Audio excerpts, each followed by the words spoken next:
ಅಲ್ಲಿಯ ಕೇಜ್ರಿವಾಲ್ ಹಂಗೆ ದೆಹಲಿ ಇವತ್ತಿನ ಮುಖ್ಯಮಂತ್ರಿಗಳನ್ನ ಮನೆಗೆ ಕಳಿಸ್ಬೇಕಲ್ಲ. ಅವರು ಸಾಕಷ್ಟು ಘೋಷಣೆ ಮಾಡಿದ್ದಾರೆ.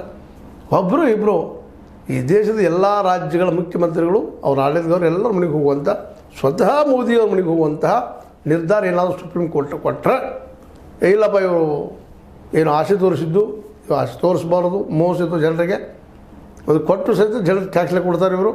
ಹೀಗಾಗಿ ಜನಕ್ಕೆ ಮೋಸ ಮಾಡೋದು, ಹೌದು ಮೋಸ ಮಾಡೋದನ್ನೇ ಇದು. ಇದರಲ್ಲಿ ಎರಡು ಮಾತೇ ಇಲ್ಲ. ಅವರನ್ನು ಅಭಿಪ್ರಾಯದಲ್ಲಿ ಶಂಕರ್ ಆಗಿರ್ಬೋದು, ಇನ್ನುಳಿದ ಯಾವುದೋ ಪಕ್ಷದ ಜನ ಆಗಿರ್ಬೋದು, ಅವರೆಲ್ಲರ ಮನೆಗೆ ಹೋಗ್ಬೇಕು. ಇದು ಸಾಧ್ಯ ಅದನ. ಯಾಕಂದ್ರೆ ಮ್ಯಾನಿಫೆಸ್ಟೋದವ್ರು ಹೇಳಬೇಕು ರೀ, ನಾವು ಏನು ಕೊಡ್ತೀವಿ ಏನಿಲ್ಲ, ಇವು ಗ್ಯಾರಂಟಿ ಹೇಳಿದಾರೆ ನಾವು ಇಷ್ಟು ಕೊಡ್ತೀವಪ್ಪ ಅಂತೇಳಿ. ಅದು ಅವ್ರ ಜವಾಬ್ದಾರಿ. ಹೌದು, ಜನರನ್ನು ತೊಗೊಂಡು ಟ್ಯಾಕ್ಸೇ ಕೊಡ್ತಾರೆ ಅವರು. ಆದರೆ ಅದು ಜನಕ್ಕೆ ಅನುಕೂಲ ಆಗ್ತದೋ ಇಲ್ಲೋ, ಯಾರು ಸಲ ಆಡಳಿತ ಮಾಡ್ತಾರೆ ಇವರು. ಇವತ್ತಿನ ಯಾವುದೋ ರಾಜಕಾರಣಿ ಇರಲಿ, ಯಾವುದೋ ಮುಖ್ಯಮಂತ್ರಿ ಇರಲಿ, ಯಾವುದೋ ಪ್ರಧಾನಿ ಇರಲಿ, ಇವರು ಯಾರು ಸಲಹೆ ಮಾಡ್ತಾರೆ ಲೋಕ ಕಲ್ಯಾಣಕಾರಕ್ಕಾಗಿ. ಇದು ನಮ್ಮ ಸಿಸ್ಟಮ್, ನಮ್ಮ ಸಿದ್ಧಾಂತ ಇದು. ಹೌದು ಬಾ, ಏನೋ ಹೆಣ್ಮಕ್ಳು ಬಡ ಹೆಣ್ಮಕ್ಳಿಗೆ ಬಸ್ನಾಗೆ ಫ್ರೀಯಾಗಿ ಕೊಟ್ಟರು.